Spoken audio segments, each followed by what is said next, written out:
বন্ধুরা, আজকে আমি বেলে মাছের টক করে দেখাবো। এখানে আমি বেলে মাছ নিয়েছি 250 গ্রাম। এর মধ্যে 1 চামচ নুন আর হলুদ দিয়ে আমি মাখিয়ে রেখেছি 15 মিনিট, যাতে মাছের ভেতরে নুনটা ভালোভাবে ঢুকে যায়। সেই জন্য নুন দিয়ে আর হলুদ দিয়ে মাখিয়ে রেখেছি। আর লাগবে সর্ষের তেল মাছগুলো ভাজার জন্য। লাগবে তেঁতুল। আমি এইখানেই অল্প করে একটু তেঁতুল নিয়ে নিয়েছি, হাতে যতটা হয় এইটুকুনি মতন তেঁতুল রেখেছি 250 গ্রামে। আর ছোটো 1 চামচ সর্ষে নিয়েছি। আমি 2 রকম সর্ষে রেখেছি, আপনারা চাইলেন 1 রকমও রাখতে পারেন। আর একটা গোটা শুকনো লঙ্কা।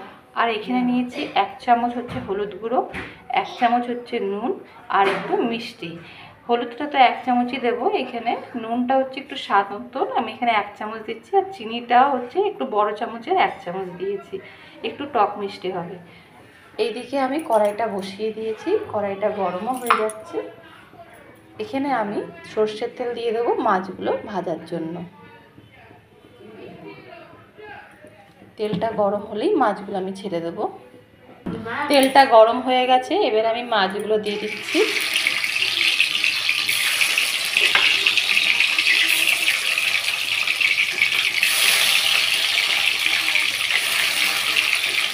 মাছগুলো ভাজা হলে তারপরে আমি এপিট ওপিট করে দেবো, এক পিট একটু ভাজা হোক।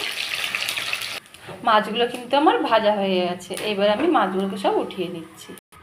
সমস্ত মাছগুলো আমার ভাজা হয়ে গেছে, এখানে রেখে দিয়েছি। এবার কড়াইয়ের মধ্যে আমি এই শুকনো লঙ্কাটা অর্ধেক করে ফোড়ন দিচ্ছি।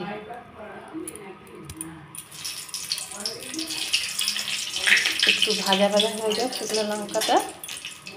আর এখানে ছোট 1 চামচ যে সর্ষেটা রেখেছিলাম সেটাও ফোড়নে দিয়ে দিচ্ছি। এইদিকে যে তেঁতুলটা ভিজিয়ে রেখেছি নরম হয়ে গেছে, এটা আমি ভালো করে এবার গুলে নিচ্ছি। বীজগুলো ফেলে দেবো এই বীজগুলোকে, আর জলটা আমি নিয়ে নেব।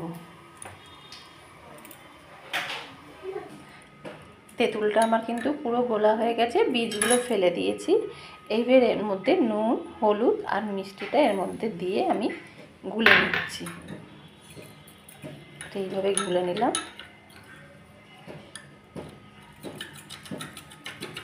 ভালো করে একটু গুলে নিচ্ছি যাতে হলুদগুলো পুরো মিশে যায়। এইবার আমি এই গোলাটা কড়াইয়ের মধ্যে ঢেলে দেব। যদি জল লাগে এর মধ্যে বাটির মধ্যে আবার একটু জল দিয়ে নেড়ে চেড়ে এটার মধ্যে ঢেলে দেবেন। একটু ফুটে গেলেই আমি মাছগুলো দিয়ে দেবো উপরে। ঝোলটা ফুটে গেছে, এইবার আমি মাছগুলো এর মধ্যে সব দিয়ে দিচ্ছি। এইবার এইভাবে আমি দিয়ে একটু ঢাকা দিই। 2-1 বার ফুটলেই 30 সেকেন্ড মতো ফুটিয়ে আমি এটাকে নামিয়ে নেব। একটু ভেতরের মধ্যে যাতে রসগুলো ঢুকে গেলেই একটু পাতলা পাতলা থাকবে, খেতেও কিন্তু ভালো লাগবে। একদম হয়ে গেছে, এবার আমি মাছটা নামিয়ে ফেলছি। দেখুন তাহলে একদম আমার বেলে মাছের টক কিন্তু রেডি। যদি আমার এই রেসিপিটা আপনাদের পছন্দ হয়ে থাকে তাহলে অবশ্যই লাইক আর সাবস্ক্রাইব করতে কিন্তু ভুলবেন না। তাহলে আজকে এই পর্যন্তই।